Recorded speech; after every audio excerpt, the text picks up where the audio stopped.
Welcome back, bros, to the first mod video 2018. As you all know, I installed my Sparco Evos last year, so why do I change them for some sexy RECARO pole position? Well, I own the Evos for over 12 years now, and they got holes in the seat cover fabric, and the blue color doesn't match to the style of my seat. And getting new seat covers is hella expensive. But wait, what is this?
Alright, what do we got here?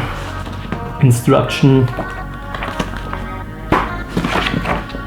TÜV Teile gutachten.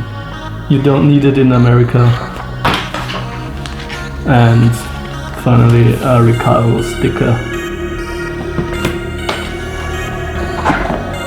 Pretty lightweight, only about 7 kilo I think.